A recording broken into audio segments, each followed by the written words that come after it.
Mundo is not ganking, so unfortunately that's, like I said, a missed opportunity there.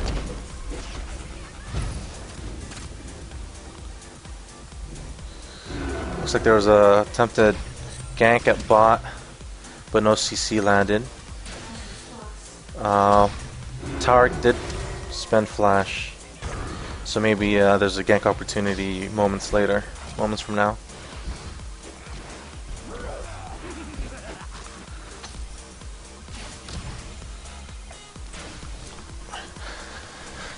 I see Mundo heading top.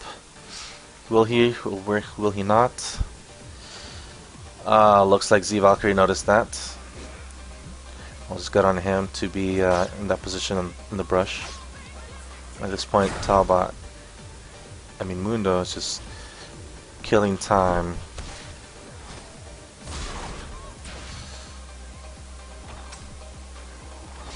Or wasting time, better yet. Alright, Mundo is now leaving.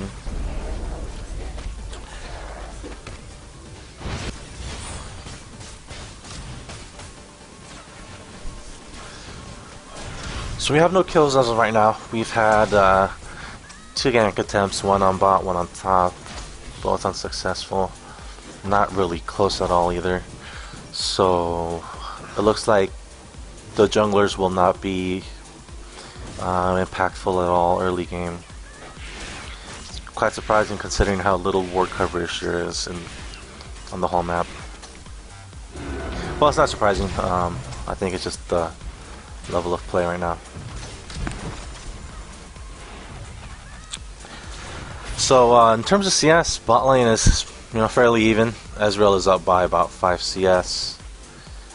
Let's see here. We have Mundo out CSing a Mumu, which is right. Oh, we have a flash from Mumu, flash from Zyra, beautiful ult from Troy, and that's the first blood. It was very nicely played by Troy. Unfortunately, Amumu missed his bandage toss, and we have counter gank by Mundo, which is successful. Very nicely done.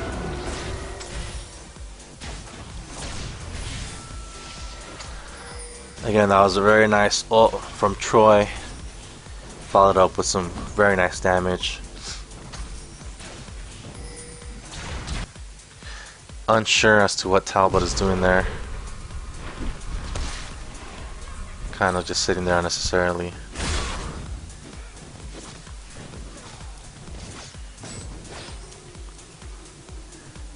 Top lane is, so let's see the CS there. We have Warwick with 25 and Renekton with 38. That, Renekton is pulling away very early on here.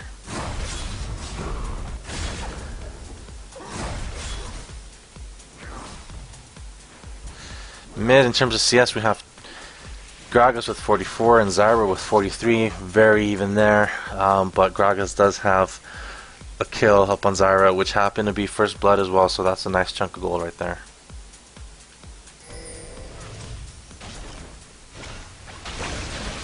We have Zyra taking rates. Good B. Oh, is that a potential kill right there? We have 3 in mid. Oh, nice ult from Gragas.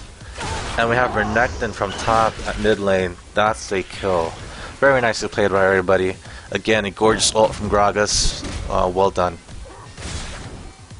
I wonder if that was called by Warwick, or if Renekton happened to go back to shop. I'm not sure about that.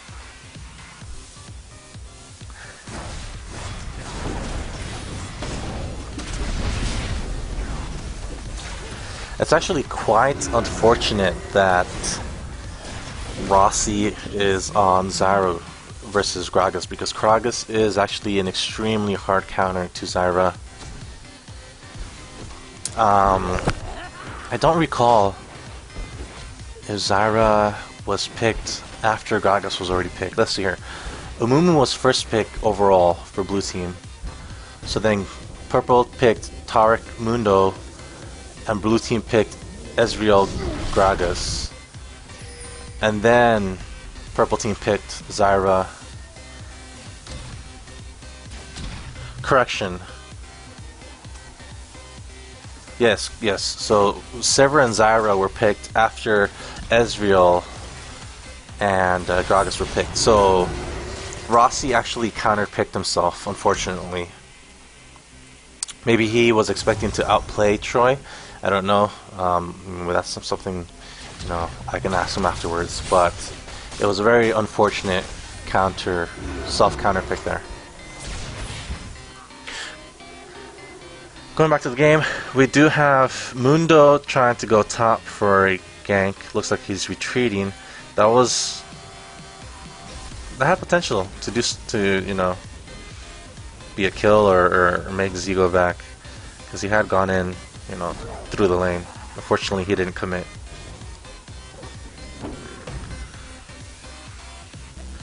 And instead, he goes around where the ward is. He should have just gone through the top lane. But we do have an axe landing. The second axe missed, hitting a minion.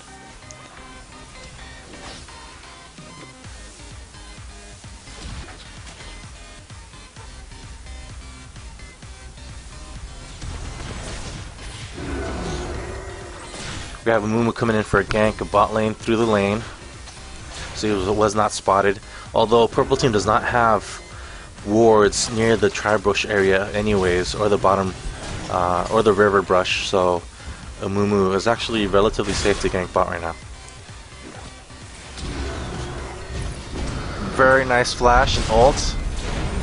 And Sivir does not have mana to spell shield. This may be a kill. Ezreal does not have mana either. He flashes in though. Nice exhaust, and there's a kill. Amumu makes that on time to not die to the tower. This does not seem like a smart play. Alistar is definitely going to die to the tower. It was not a good idea to stick around. We have Mundo and Zyra coming in. Mundo's very low though. He does not die to the Gragas ult. Ignite is on him as well, but he will not die thanks to his ult. So that ended up being a 1-for-1 exchange bot lane. Unfortunately, Alistar died in an unforced manner. They should have called it quits after the first kill. As usual, we have Renekton getting a bit aggro on Warwick and not really getting punished for it. I don't think that's going to be changing at all throughout the game. And at some point, Warwick will die, I think. We'll see here. Renekton does have Ignite up, so we might be waiting for something. Not too sure what, but Warwick is extremely low.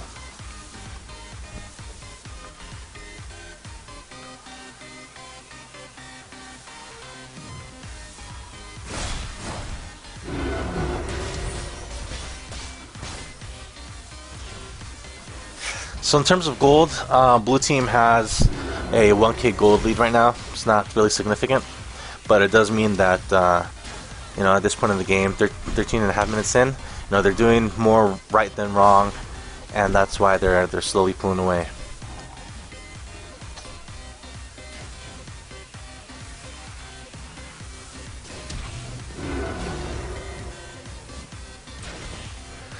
Let's check out some items. So we have Renekton with cooldown boots, playing a little aggressive. His lane has been very safe, so there's no reason to be cautious in terms of boots. Everything across the board looks a bit standard. I'm concerned with Sivir. She went straight to BF sword. Considering that her lane is, I mean, it's doing alright. Ezreal has a kill on her. I feel that maybe just stacking some, you know, 2 Doran's Blades for HP buffer would have helped. Especially because Omumu's been camping bot. He's been going bot and just sitting there because it's been pretty safe to invade. We had an Alistar attempt there on a stun on Sivir. It missed. Regardless, Sivir had her spell shield up, so he wasn't going to connect. That should have been a knockback stun combo though, and then that probably would have landed on Sivir because it's usually a surprise. It's usually not expected.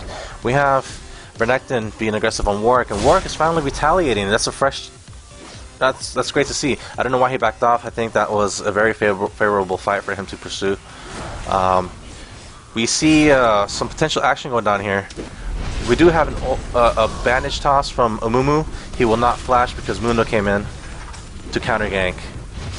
There's a nice knockback stun combo on Mundo, but Mundo is pretty beefy with his ult up.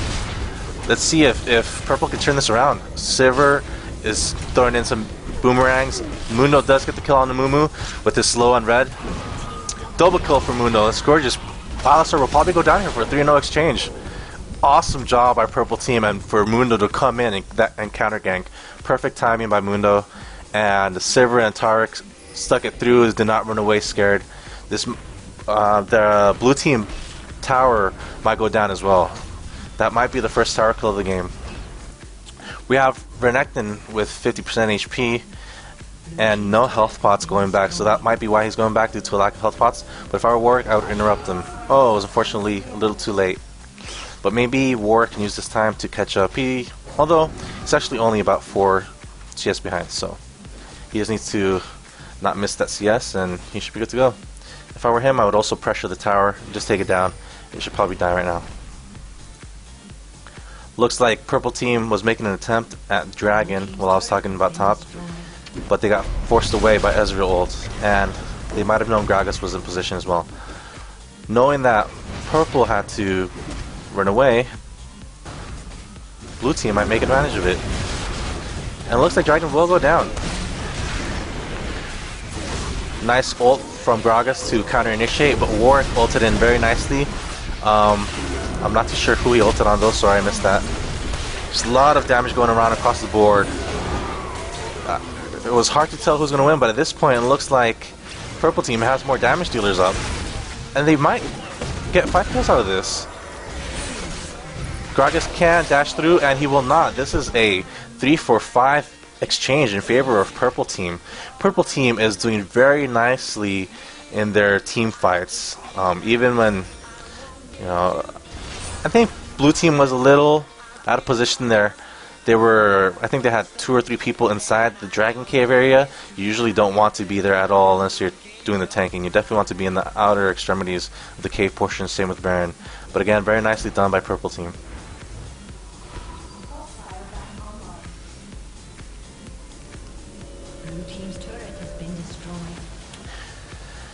And now Purple Team has claimed all the Tier 1 towers for Blue Team. That's very favorable for them.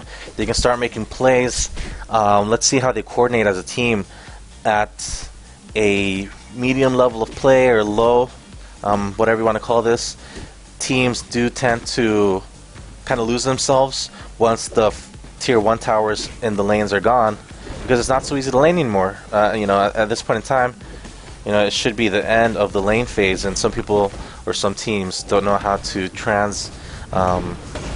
dope brain fart.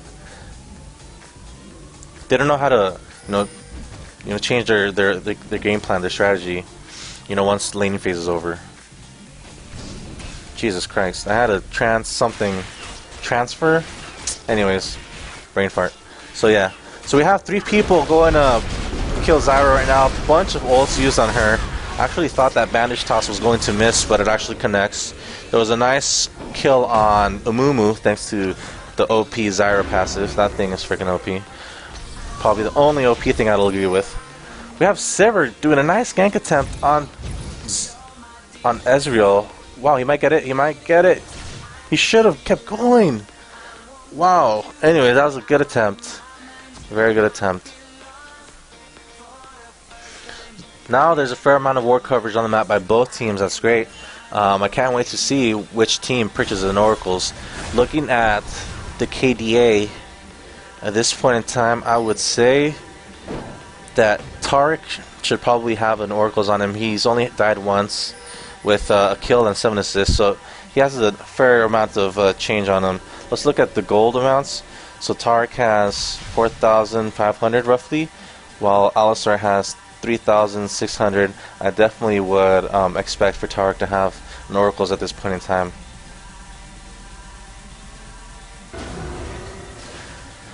Actually, Alistar does have an Oracles on him, surprisingly.